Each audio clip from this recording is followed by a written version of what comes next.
Ethan was just 8 years old. He lived a simple life with his mum and dad in a small town called Peachtree, Georgia. They had moved there only a few months ago, and everything still felt new and strange to him. He didn't have many friends yet. Most of his time was spent alone, riding his red BMX bike or reading books. One hot afternoon during summer, Ethan was riding his bike near a quiet street. As he passed by a deep ditch, he heard a strange sound. It wasn't loud, but it was painful, like someone crying. Curious, Ethan stopped his bike and walked toward the noise. When he looked down, his heart sank. A German Shepherd dog was lying in the dirty water of the ditch. Its fur was messy and full of dried blood. One of its back legs was twisted badly, and its ribs were sticking out, showing how weak and hungry it was. This dog had clearly been hurt and left alone for a long time. The dog looked up at Ethan with tired, amber eyes. At first it flinched, scared that Ethan would hurt it too, but Ethan didn't move. He knelt down and whispered, "I'll help you, I promise." He didn't know how, but he meant every word.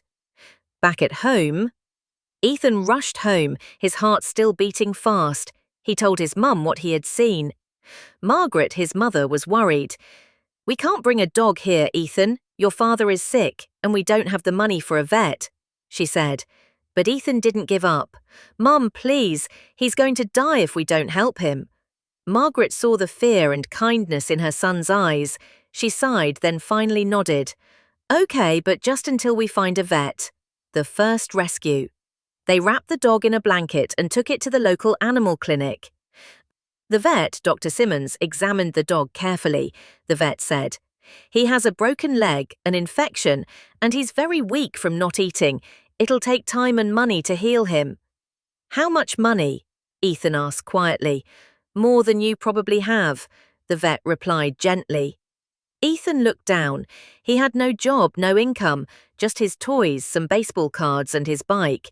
But Ethan had already made up his mind, making a big decision.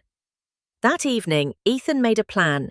He pulled out all his favorite things, his PlayStation games, action figures, even his special red bike from his grandparents.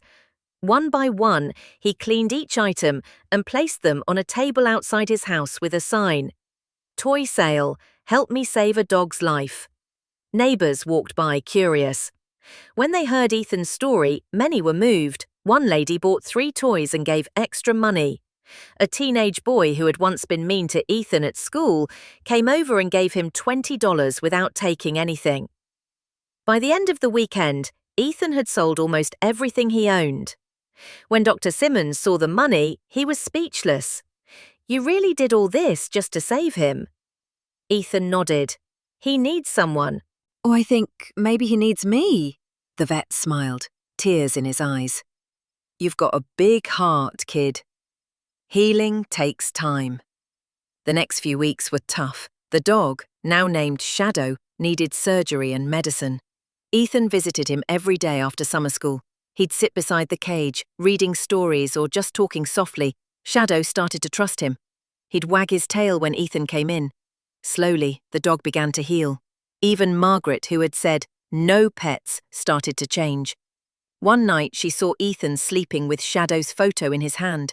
She said nothing, but smiled gently. The day he came home. After a month, the vet called.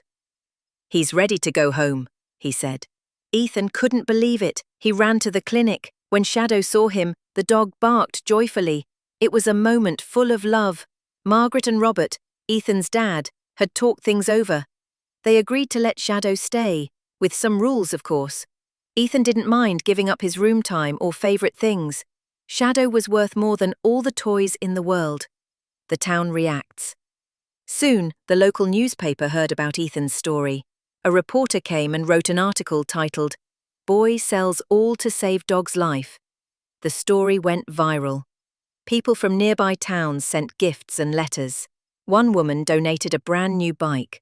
A local vet clinic offered free checkups for Shadow for the next year. But the best gift of all?